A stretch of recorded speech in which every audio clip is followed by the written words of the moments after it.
বরিশাল বিভাগের স্বাস্থ্য সেবার অবস্থা বাংলাদেশের অন্যান্য জেলা এবং বিভাগের মতোই একেবারে ভঙ্গুর এবং ভেঙে পড়েছে।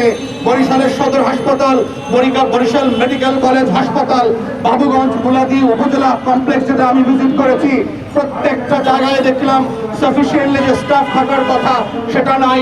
বড় বড় ডাক্তাররা অফিস করেন না, সেখানে রোগীদের যাবার মতো ভালো জায়গা নাই।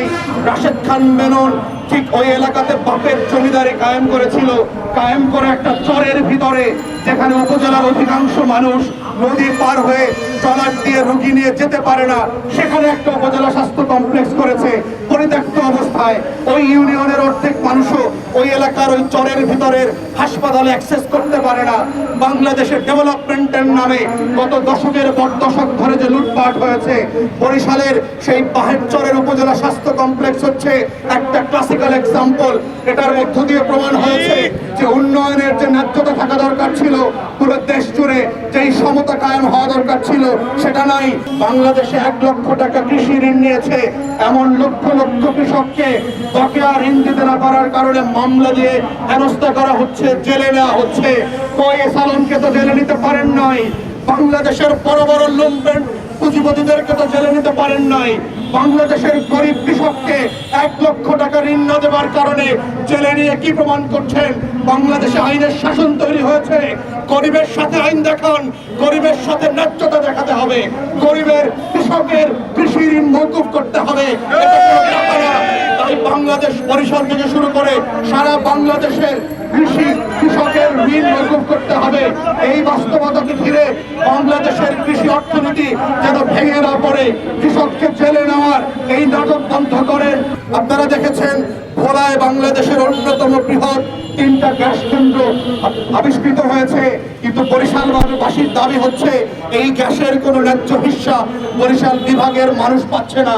তারা বারবার দাবি করেছে এটার ন্যূনতম একটা ফ্র্যাকশন পার্সেন্টেজ হলেও বরিশাল বিভাগের উন্নয়নের জন্য রাখতে হবে।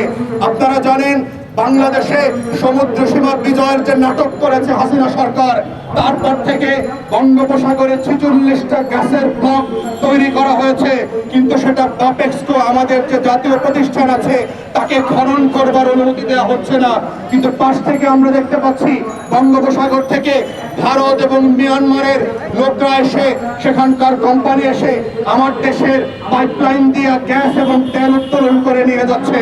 তাহলে আপনি কি বিজয় করলেন যে এই বিজয়ের পতাকা মালাটা আপনি ভারতকে আর মিয়ানমারকে সঁপে দিয়েছেন? এটা তো ডেভেলপমেন্টের সাথে যায় না।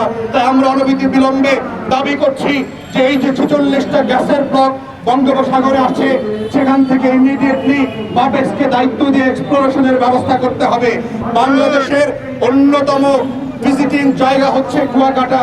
আপনারা জানেন কুয়াকাটা হচ্ছে পৃথিবীর 2টা সি বিচের একটা, যেখান থেকে সূর্যোদয় এবং সূর্যাস্ত 2টা দেখা যায়, কিন্তু সেখানে যাবার মতো যে ইনফ্রাস্ট্রাকচার দরকার, রাস্তাঘাট দরকার, সেটা নাই। আমরা দাবি করছি ঢাকা থেকে শুরু করে প্রত্যেকটা কানেক্টিং জেলার সাথে যেই অবকাঠামো ডেভেলপ করা দরকার কুয়াকাটাকে একটা পর্যটন হাবে পরিণত করবার জন্য, সেটা করতে হবে। একটা ডোমেস্টিক এয়ারপোর্ট করা কুয়াকাটাতে খুবই জরুরি হয়ে গেছে।